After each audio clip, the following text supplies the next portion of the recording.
Hello guys, আজকে আমি তোমাদের যে ক্লাসটা করাবো সেটা হচ্ছে HTML স্টাইল ট্যাগ নিয়ে আমি আজকে বলবো। স্টাইল ট্যাগের পুরো ডিটেলসে আমি তোমাদেরকে আজকে শেখাবো, এবং স্টাইল ট্যাগের যে সমস্ত অ্যাক্টিভিটিস গুলো নিয়ে আমরা করি, যেগুলো ডিজাইন করি, সেগুলো সবই তোমাদেরকে আমি ওয়ান বাই ওয়ান দেখাবো।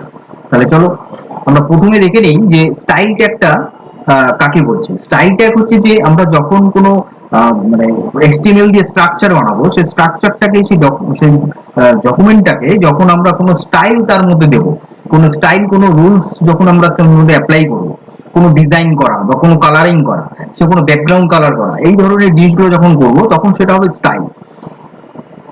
যেমন তারপরে যখন ধরো আমরা কিভাবে স্টাইল ট্যাগটাকে প্লেস করব, প্রথমে তো আমরা স্টাইল ট্যাগটাকে দেখো প্রেজেন্ট করার মতন তিনটে উপায় আছে। একটা উপায় হচ্ছে প্রথমত উপায় হচ্ছে হেড ট্যাগের মধ্যে আমরা স্টাইল ট্যাগ দিয়ে আমরা মেনশন করতে পারি।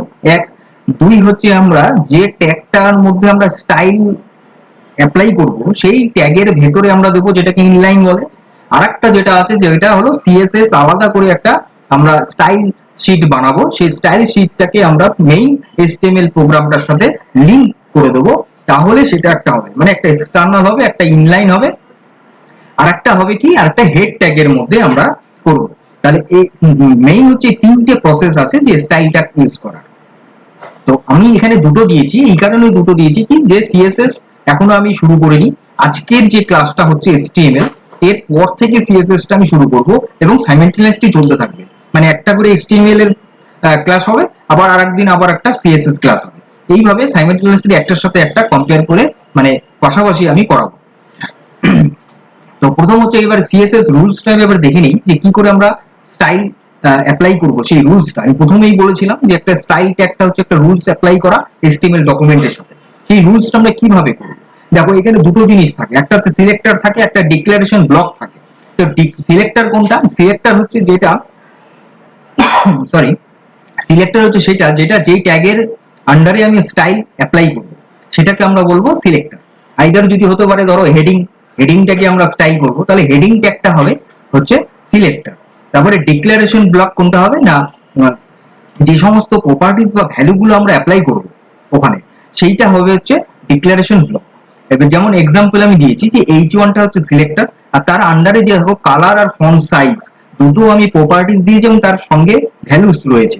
একটা কালার আছে ব্লু, আর ফন্ট সাইজ 36 px মানে পিক্সেল। তো এইটা হচ্ছে কি ডিক্লারেশন ব্লক। এরপরে আমরা দেখবো যে কমন সিএসএস কিছু প্রপার্টিস আছে, যে প্রপার্টিস গুলোর কথা আমি প্রথমেই বললাম। যে প্রপার্টিস গুলো কি কি, একটা হচ্ছে আমরা কালার দিতে পারি, আমরা কালার সেট করতে পারি, টেক্সটের কালার, কোনো এলিমেন্টের কালার, ফন্ট ফ্যামিলি মানে ফন্টের স্টাইল করা, ফন্টকে চেঞ্জ করে দেওয়া। তারপরে কি ফন্ট সাইজটিকে বাড়ানো কমানো, এবং ব্যাকগ্রাউন্ড কালার দিতে পারি, আমরা কোনো সেট করতে পারি, টেক্সট অ্যালাইনমেন্ট করতে পারি, মানে সেটা লেফট সাইড হবে না রাইট সাইড হবে না সেন্টার হবে, সেটা আমরা করতে পারি, মার্জিন দিতে পারি। আর একটা প্যাডিং হয়, প্যাডিং আর মার্জিন এর মধ্যে ডিফারেন্স রয়েছে। প্যাডিং আর মার্জিনের মধ্যে ডিফারেন্স হচ্ছে এটাই যে মার্জিন হচ্ছে কি পেজের একটা সাইড থেকে সেটা সরে আসবে, কিন্তু প্যাডিং হচ্ছে ধরো একটা তুমি ব্লক নিলে, মানে একটা ডিভিশন করলে, একটা সেক্টর করলে, যে সেক্টরটার ভেতরে কোনো একটা লেখা কিছু দিলে, সেই লেখাটা সেই সেক্টরের ভেতরে কতটা সরবে, মানে সেক্টরটা সরবে না।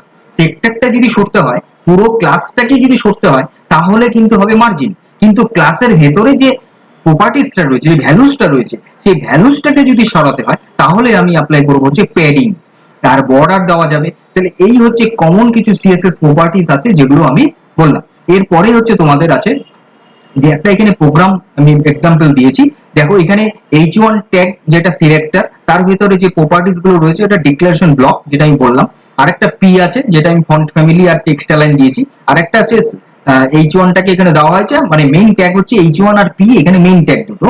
এই দুটো ট্যাগের স্টাইল হয়েছে এখানে স্টাইল ট্যাগের আন্ডারে, যেটা হেডিং এর মধ্যে দিতে হবে। আর যদি আমরা ইনলাইন করি তাহলে H1 এর ভেতরে আমরা দিতে হবে।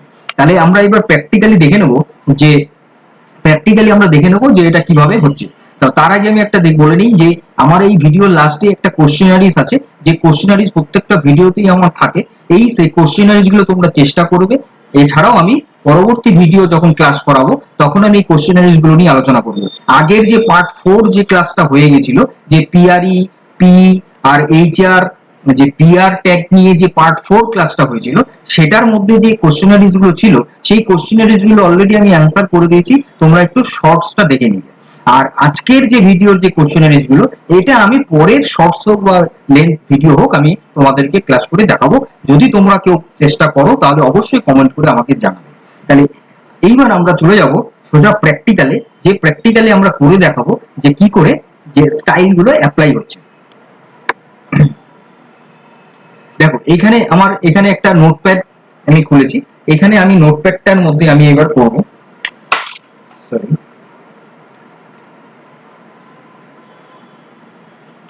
দেখো নোটপ্যাডটার মধ্যে আমি এখানে এখানে প্রথমে আমার কি শুরু হবে, HTML দিয়ে শুরু হবে, যেটা আমরা সবাই জানি HTML দিয়ে শুরু হবে আর HTML দিয়ে শেষ হবে। এটা কিন্তু ফার্স্ট ট্যাগ।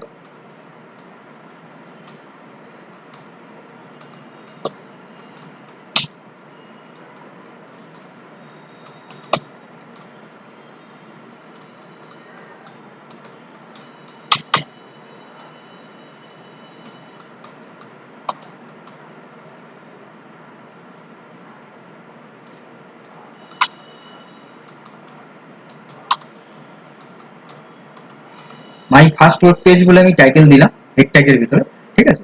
এরপরে আমি এবার বডিটা দেব, বডির মধ্যেই মেইন হবে যে প্রোগ্রামটা হবে, যে বডি ডিজাইন করা সেটা বডি ট্যাগের ভিতরে হবে। এখানে আমরা ধরো আমি দিচ্ছি হলো H1 ট্যাগ দিচ্ছি, H1 ট্যাগ, H1 ট্যাগ দিয়ে আমি লিখছি যে মাই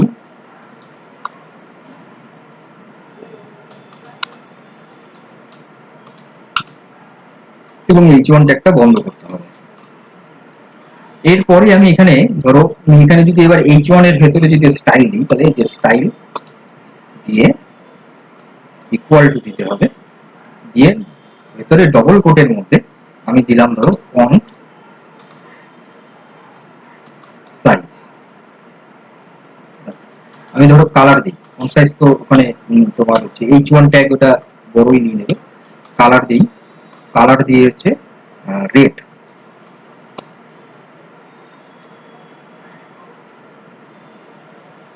সেভ।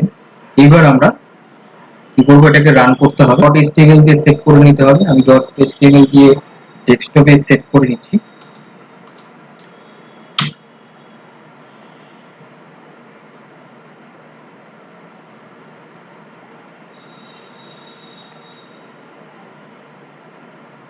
দেখো মাই ফার্স্ট ওয়েব পেজ বলে লেখাটা লাল আসলো, কারণ কি আমি এখানে রেড কালার দিয়েছিলাম, কালার রেড দিয়েছিলাম, তাই তো এখানে রেড কালার দিয়েছিলাম।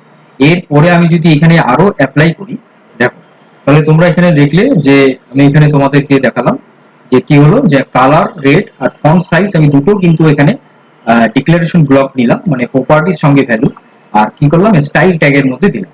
তাহলে এইভাবে আমরা কিন্তু কোন স্টাইল ট্যাগের ভিতরে আমরা এইভাবে কাজ করতে পারি।